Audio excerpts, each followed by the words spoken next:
बड़ा अच्छा अवसर है। गुरु पूर्णिमा का ये महीना है और आप सब से बहुत समय बाद मिलने का मौका मिला है। बहुत से भाई बहन ऐसे हैं आज यहाँ अजमेर आश्रम में जिन्हें मैं बहुत समय बाद देख रहा हूँ, मिल रहा हूँ। उसी प्रेम भाव से, उसी आस्था से, उसी लगाव से वो आज भी गुरु नाम से जुड़े हुए हैं, सत्संग परिवार से जुड़े हुए हैं। ये सब देख करके बड़ी खुशी और बड़ा हर्ष का अनुभव मुझे महसूस हो रहा है। आज बहुत खास समय इसलिए भी है क्योंकि गुरु पर्व के मौके पर हम सब एक दूसरे के साथ मिल रहे हैं। अभी पिछले दिनों जब भंडारे में मालीराम जी आए और उन्होंने कहा कि गुरु पर्व पर, गुरु पूर्णिमा पर ही हमें ये प्रोग्राम मिल जाता, तो मैंने बड़ा सोच विचार किया कैसे संभव होगा। बहुत सारे प्रोग्राम लगे हैं,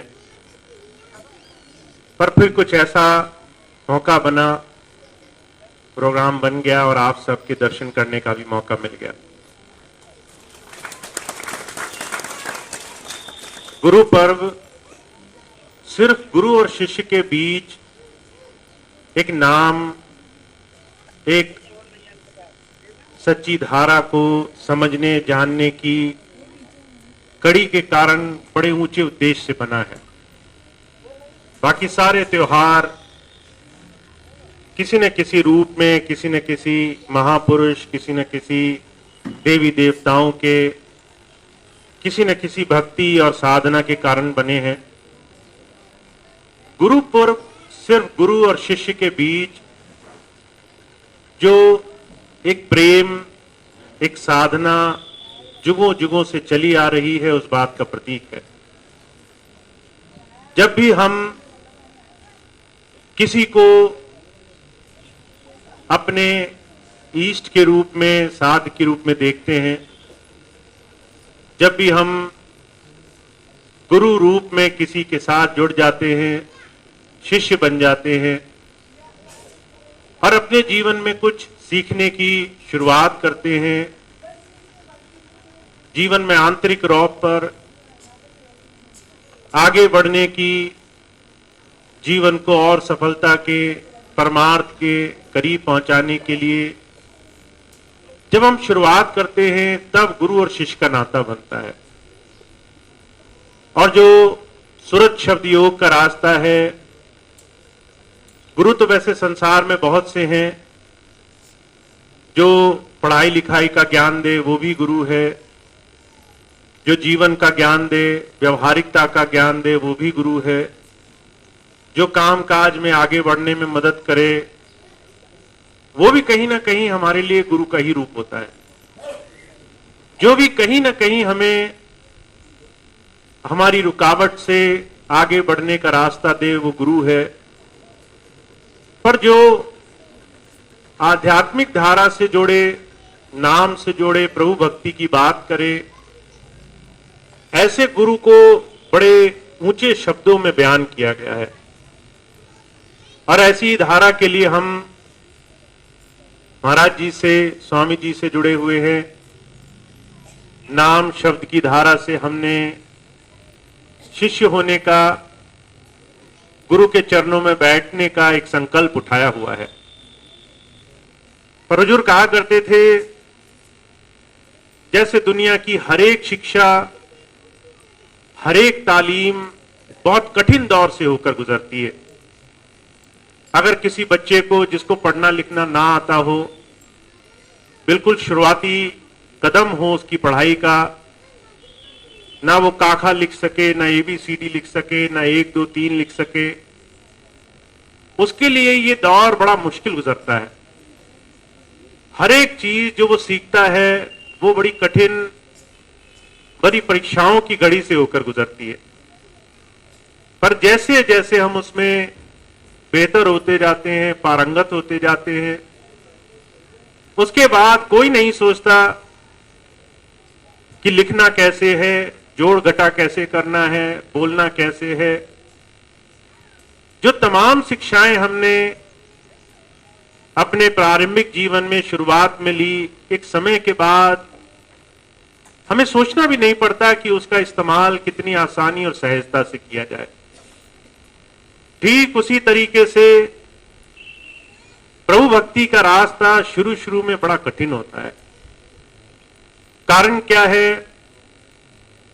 प्रभु भक्ति के लिए, उस प्रभु में आस्था टिकाने के लिए हमें अपने इस मनुष्य जीवन की सबसे बड़ी ऊंची उपलब्धि, अपने जीवन की सबसे ऊंची अवस्था को पाना पड़ता है, जहां हमारा पूरा ध्यान उस ईष्ट को, प्रभु को, दुनिया की तमाम चीजों को छोड़ने के बाद उसकी तरफ टिका रहे। मिसाल के तौर पर जब आप मंदिर जाएं, किसी पूजा पाठ में लगे, तो जो आपकी हालत होती है, जो आपकी स्थिति होती है, वो पूरी समर्पण की होती है।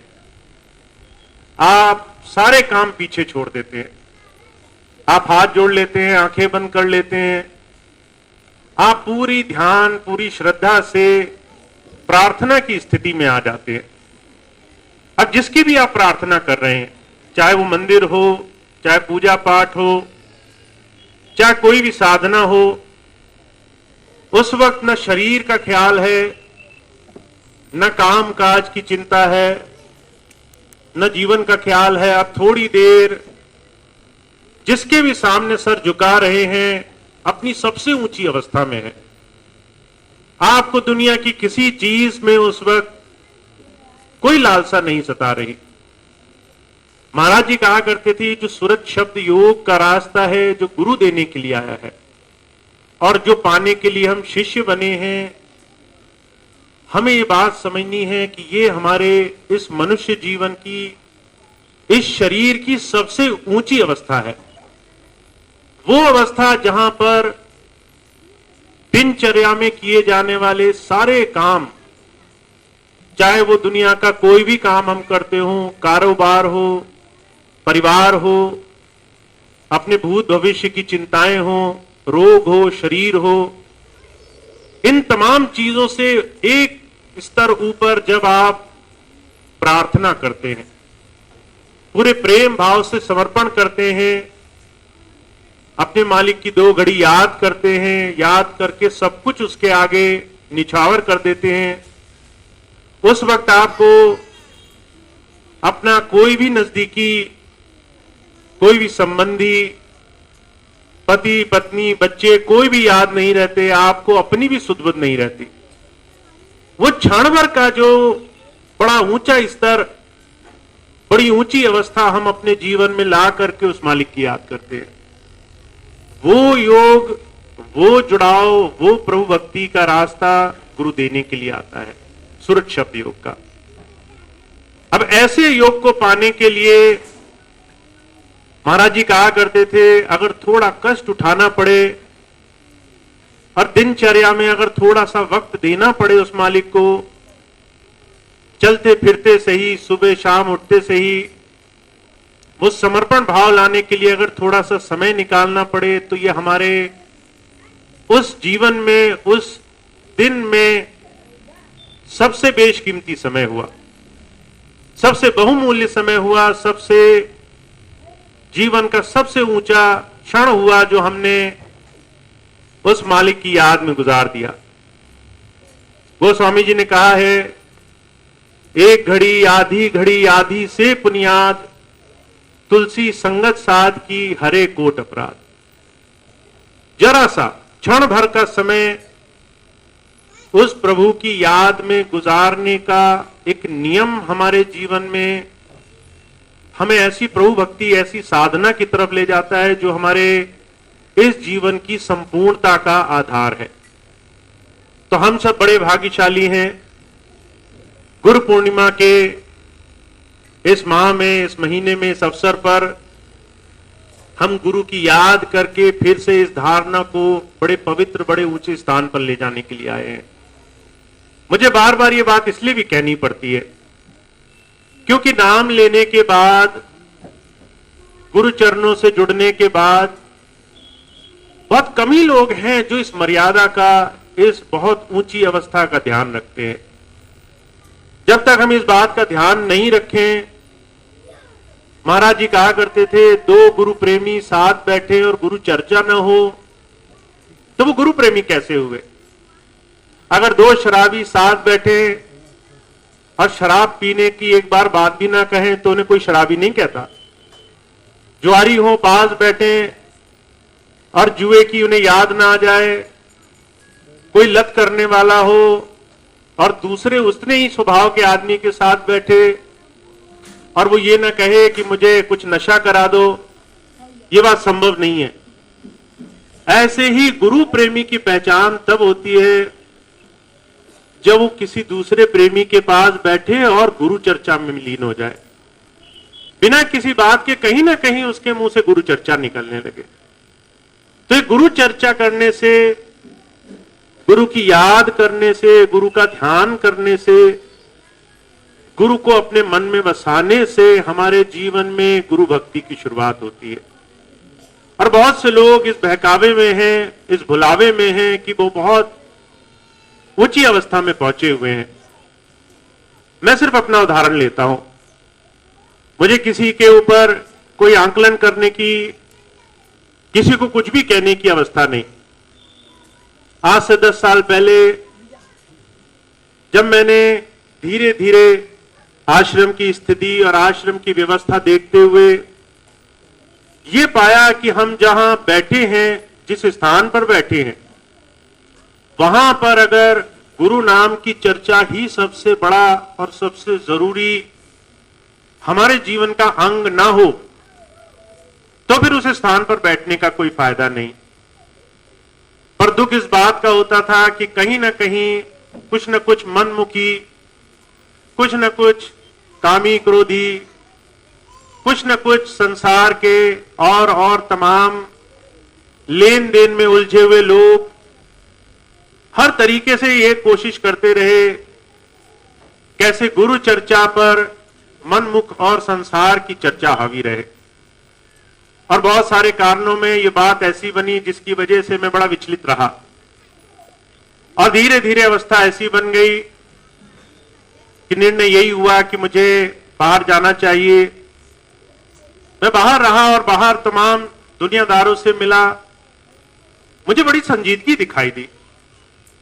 हर एक दुनियादार अपने काम काज में बड़ा ईमानदारी से लगा हुआ है। आप देखो, कोई नौकरी जा रहा है, आप रास्ते चलते उसे रोको, भाई रुको मेरे साथ बात कर लो, वो रुकने को राजी नहीं है। आप किसी से पूछो, भाई काम धंधे में लगे हो, छोड़ करके हमारे साथ ऐसे ही बात करने लग जाओ, लोग साफ जवाब दे देंगे, हमारे पास वक्त नहीं है, समय नहीं है। दुनियादार दुनियादारी में बड़ी ईमानदारी से लिप्त हैं। जब पैसा कमा रहे हैं तो सब समय नहीं है किसी और चीज के लिए।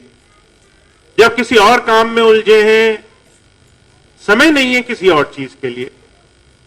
ऐसे ही अगर गुरु प्रेमी को, गुरु की याद में लगे हुए किसी भी भाई बहन को जो थोड़ा समय गुरु की याद में मिलता है, जब उसे किसी और चीज के लिए समय ही नहीं बचे, किसी और चीज की चाहना नहीं हो, तब जाकर के गुरु और शिष्य के संबंध की एक अच्छी नेक शुरुआत होती है। तो हम बड़े भाग्यशाली हैं, बहुत प्रेमियों से मेरा मिलना हुआ। इस बार बहुत समय बाद राजस्थान के टूर पे मैं आया। जयपुर में बहुत प्रेमी भाई बहन मिले, वो साथ चल करके हिरनौदा तक आए। फिर हिरनौदा में और प्रेमी भाई बहन मिले।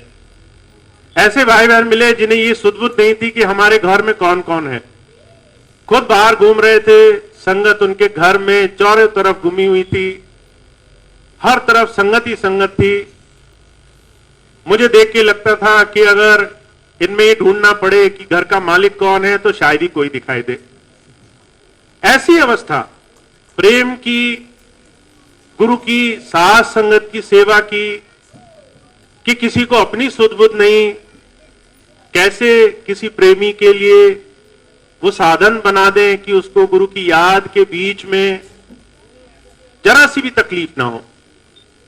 जब ऐसे प्रेम भाव से हम लगते हैं तब जाकर के गुरु भक्ति, गुरु के प्रेम का रास्ता सफल होता है।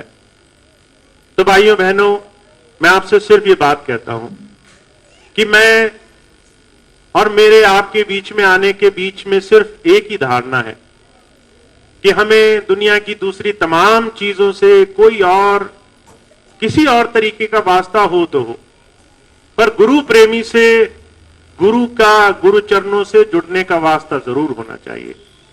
गुरु की याद से जुड़ने का हमारा ध्यान, हमारी लगन जरूर होनी चाहिए। और अगर वो नहीं है तो हम कुछ भी और हो सकते हैं, हम गुरु प्रेमी नहीं है।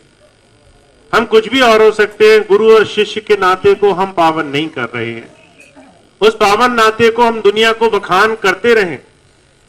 गुरु ऊपर बैठ कर देख रहा है कि ये अभी उस चौखट तक भी नहीं पहुंचा जहां चल करके इसे सारे काम करने हैं। तो इस बात का मेरे मन में बड़ा भाव है।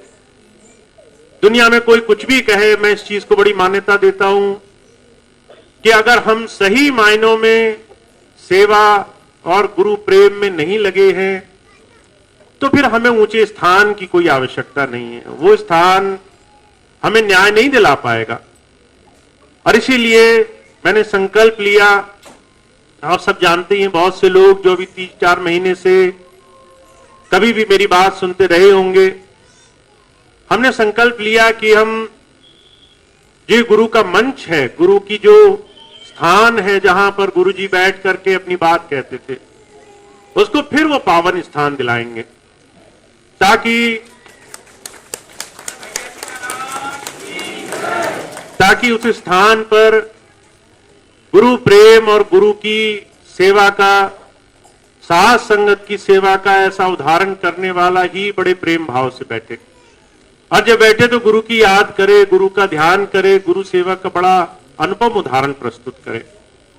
तो मेरा तो संकल्प यही है कि सेवा में मैं सबकी हूं और हमेशा लगा रहूंगा, पर हमें एक बड़ा ऊंचा उदाहरण प्रस्तुत करना है गुरु और शिष्य के नाते का, चाहे उसके लिए हमारा जीवन ही क्यों ना गुजर जाए। हमें यह धारणा स्पष्ट करनी है, दुनिया के सामने रखनी है कि जब तक हम मन वचन कर्म से गुरु के सामने, गुरु के पीछे और 24 घंटे अपने जीवन में गुरु की बताई हुई शिक्षाओं को धारण नहीं कर लेते, जब तक मान बढ़ाई में उलझे हुए हैं, निंदा चुगली में उलझे हुए हैं, काम क्रोध में उलझे हुए हैं और उसको छोड़ने का हम प्रयास तक नहीं कर रहे, तब तक हमारी मंजिल, हमारा मकसद बहुत दूर है। हमें कहने का भी अधिकार नहीं है कि हम पूरी तरह से गुरु की सेवा में लग करके उस काम को जीवन में कर पा रहे हैं। तो मेरे लिए तो ये प्रेम का सौदा है। जो जो प्रेम करेगा उसके लिए गुरु भक्ति का मार्ग बहुत आसान है, उसे किसी और चीज की आवश्यकता नहीं है। और इस बात का जीता जागता उदाहरण मैंने अभी पिछले 2-3 महीने में देख लिया।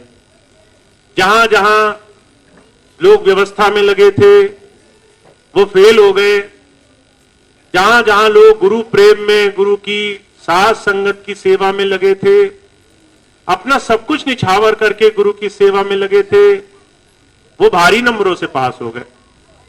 तो हमें इस बात का बहुत ध्यान रखना है कि हमें किसी और के दिखावे की, किसी और के सर्टिफिकेट की, किसी और की पढ़ाई की जरूरत नहीं है। वो गुरु महाराज देख रहे हैं, खुद ये बात जानते हैं कौन कितनी श्रद्धा से गुरु भक्ति में, गुरु सेवा में, गुरु की याद में लगा हुआ है। और दूसरी बात ये कि आप सबके इतने प्रेम से हर जगह मौजूद होने के लिए, इतने मन से, इतनी सेवा भाव से साथ संगत की सेवा के लिए जो भी आप प्रयास करते हैं, जिस तरह से भी आप लगते हैं, उसके लिए मेरे मन में, मेरे हृदय में एक बड़ी ऊंची भावना है। क्योंकि जो प्रेम भाव से किसी भी साथ संगत की सेवा में लगता है और बहुत ही मीठी वाणी से किसी को 2 क्षण के लिए गुरु की याद दिलाने के लिए थोड़ा सा भी प्रयास करता है, उसकी सेवाएं सारी सेवाओं से ऊपर हैं। उसके प्रयास सारे प्रयासों से ऊपर हैं। उसकी कोशिशें दुनिया की हर एक लेन देन की चीज से ऊपर है। तो आप सब लोग बहुत प्रेमी हैं। मैं देख रहा हूं पिछले बहुत दिनों से सभी भाई बहन कैसे प्रेम भाव से सबके साथ लग करके सेवा में, भजन सिमरन में, सत्संग में लगे हुए हैं। आप सबके हर एक प्रयास को स्वामी जी देख रहे हैं। आप जितना प्रेम से गुरु को याद करोगे उतने प्रेम से आपके जीवन में सारे काम में स्वामी जी, महाराज जी मौजूद रहेंगे। आपके हर एक काम में वो आगे बढ़ करके आपके काम आसान करेंगे, ऐसा मेरा विश्वास है, ऐसी मेरी हमेशा प्रार्थना रहती है। आज गुरु पूर्णिमा का ये मौका, गुरु पूर्णिमा का ये महीना आप सबके बीच में गुजर रहा है, मुझे बड़ी खुशी है। और इसी प्रेम भावना के साथ कि मैं हमेशा जब भी आपके बीच में आऊं आपका प्रेम बढ़ता ही जाए, आपकी सेवा बढ़ती ही जाए। आप जब भी किसी प्रेमी को देखो आप उससे ऐसे मिलो जैसा कोई भाई बहन भी आपस में नहीं मिलता। ऐसी मनोकामना के साथ मैं आप सबको फिर से गुरु प्रेम में, गुरु पूर्णिमा के इस दिवस की बहुत बहुत शुभकामनाएं देता हूं। आपकी सारी इच्छाएं से पूरी हों।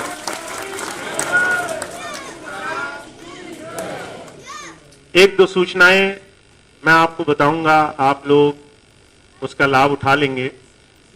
अब ये राजस्थान प्रवास का आखिरी सत्संग था और इसके बाद मैंने फूलचंद जी उनको भी बोला है, मालीराम जी उनको भी बोला है, जितनी जल्दी हो सके मैं दोबारा राजस्थान का दोबारा से दौरा करूंगा, जितनी जल्दी हो सके। तो आपको बहुत इंतजार नहीं करना पड़ेगा, मुझे भी बहुत इंतजार नहीं करना पड़ेगा। मालीराम जी बोल रहे थे थोड़ा देर से आना, मैंने कहा मैं उससे पहले ही आ जाऊंगा। तो जो भी तारीख लगेगी वो लगेगी, पर बीच में भी मेरा आने का प्रोग्राम होगा। इस बीच में तो आप सबसे मैं मिलूंगा और जैसा भी होगा सत्संग कर लेंगे गुरु की याद में, चाहे ठंड हो, गर्मी, सर्दी हो। गुरु की याद में बैठने के लिए कोई मौसम, कोई मौका जैसा भी हो सब अच्छा है। तो बीच में भी मौका लगेगा, मैं आऊंगा, आप लोगों से मिलूंगा। जो भी उस दौरान सेवा के, सत्संग के कार्यक्रम लगेंगे वो हम सब करेंगे। एक खास जरूर मेरी आप सबसे विनती है, इस पूरे क्षेत्र में सत्संग को बढ़ाने की बहुत बड़ी आवश्यकता है। सत्संग घर घर में हो, सभी प्रेमियों के यहाँ सत्संग हो, सभी लोग आपस में मिल बैठ करके सत्संग करें, याद करें मालिक की। महाराज जी कहा करते थे जहां 2 से ज्यादा लोग मिल बैठ करके मेरी याद करेंगे मैं वहां मौजूद रहूंगा। तो आप ये मत सोचिए कि आपके यहाँ 10 लोग आए, 20 लोग आए, अगर 2 भी हैं, एक बोलने वाला है, एक सुनने वाला है, तो सत्संग पूरा है। तो आप हमेशा सत्संग पे जोर रखें, गुरु चर्चा पे जोर रखें। मैं इसलिए भी कहता हूं, आप जब बाहर जाएंगे तो दुनियादार लोग निंदा चुगली पे पूरी जोरों से लगे हुए हैं। जैसे आप किसी के पास बैठोगे, कोई दुख दर्द सुना देगा, कोई किसी की बुराई सुना देगा, ये चलता रहेगा कार्यक्रम। और आपको क्या लगता है जितनी निंदा चुगली हो रही हो बेसर है? नहीं, एक एक निंदा चुगली वो दिलो दिमाग पे, वो मन को काबू करके हमें मनमुखी बना के छोड़ती है। तो जितना हम निंदा चुगली सुनते हैं या सुनने में आ जाती है, उससे ज्यादा गुरु नाम की चर्चा करनी है, उससे ज्यादा गुरु नाम करना है, तभी जो है जाकर के निंदा चुगली कम होगी।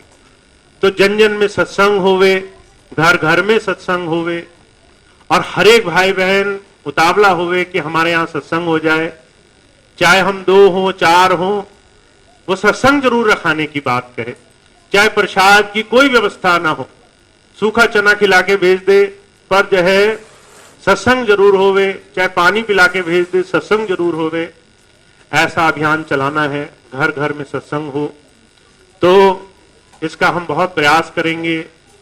और मेरी नजर अभी 2 ही जगह पे है, एक संत कृपाल नगर पर और एक राजस्थान पर। तो ये 2 जगह पूरा ध्यान रहेगा और आप सबका सहयोग मिलेगा। आप सब लोग अगर मेरे साथ रहोगे तो ये काम स्वामी जी का, महाराज जी का काम खूब फैलेगा, ऐसा मेरा विश्वास है। तो सत्संग हो, ये एक सूचना हुई। दूसरी बहुत खास सूचना ये है कि सितंबर में स्वामी जी महाराज के जन्म दिवस का भंडारा बहुत ही भव्य रूप से हम लोग मनाएंगे। तो आप हमेशा जाते ही रहे हैं, पिछले 10 वर्षों में मेरा कभी आना नहीं हुआ, तो अभी 10 वर्ष बाद आप सब लोग के साथ मैं ये भंडारा, गुरु की याद, सत्संग का ये मौका आपके साथ मना सकूं, ये सौभाग्य होगा मेरा। तो आप सब भाई बहन जो आ सकते हैं वो भाई बहन जरूर जरूर पधारें, वहां पे जरूर जरूर पहुंचे। आपका निमंत्रण होगा, आप लोग वहां पहुंचे। तो 16, 17, 18 सितंबर को स्वामी जी महाराज के जन्म दिवस का भंडारा होगा। 90 साल हो जाएंगे स्वामी जी महाराज के जन्म दिवस को, तो बहुत ही विशेष रूप से